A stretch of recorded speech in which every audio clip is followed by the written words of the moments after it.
میدان وردګو ولایت کې د قربانۍ مالونو بازار چې یوازې د لوی اختر په ورځو کې جوړیږي د ولایت له بېلابېلو ولسوالیو سربیره مالداران له نورو ولایتونو هم مالونه راوړي چې بازار یې ګرم او فروش یې زیات دی.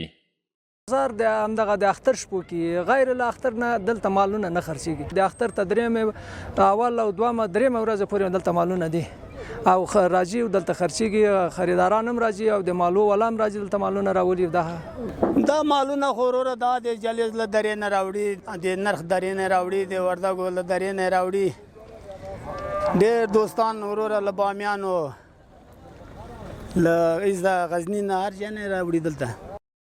د دغه ولایت اوسیدونکي وایي د قربانۍ لپاره دا بازار کله یو لوري مالدارانو ته ارزښت لري، له بل لوري د ولسونو لپاره د مالونو پیدا کولو او په ښه بیه پیرلو اسانتیاوې هم برابرې کړي دي. قربان خو زخت زیات د مینې هغه احساسي مینه نو مالو ته راغلي د قربانۍ لپاره مال اخلو.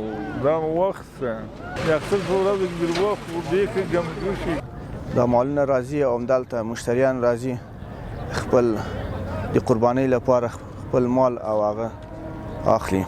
بیروبار سته ده، اوس هم ښه ده بیروبار سته ده، دا بازار نورم بیروبار زیاتیږي. د میدان وردګو اوسیدونکي وایي لوی اختر د قربانۍ اختر دی. دوی له هیوادوالو غوښتنه کوي چې د مرستو په کولو سره بې وزله او یتیمان هم په خپلو خوښیو کې ګډ کړي.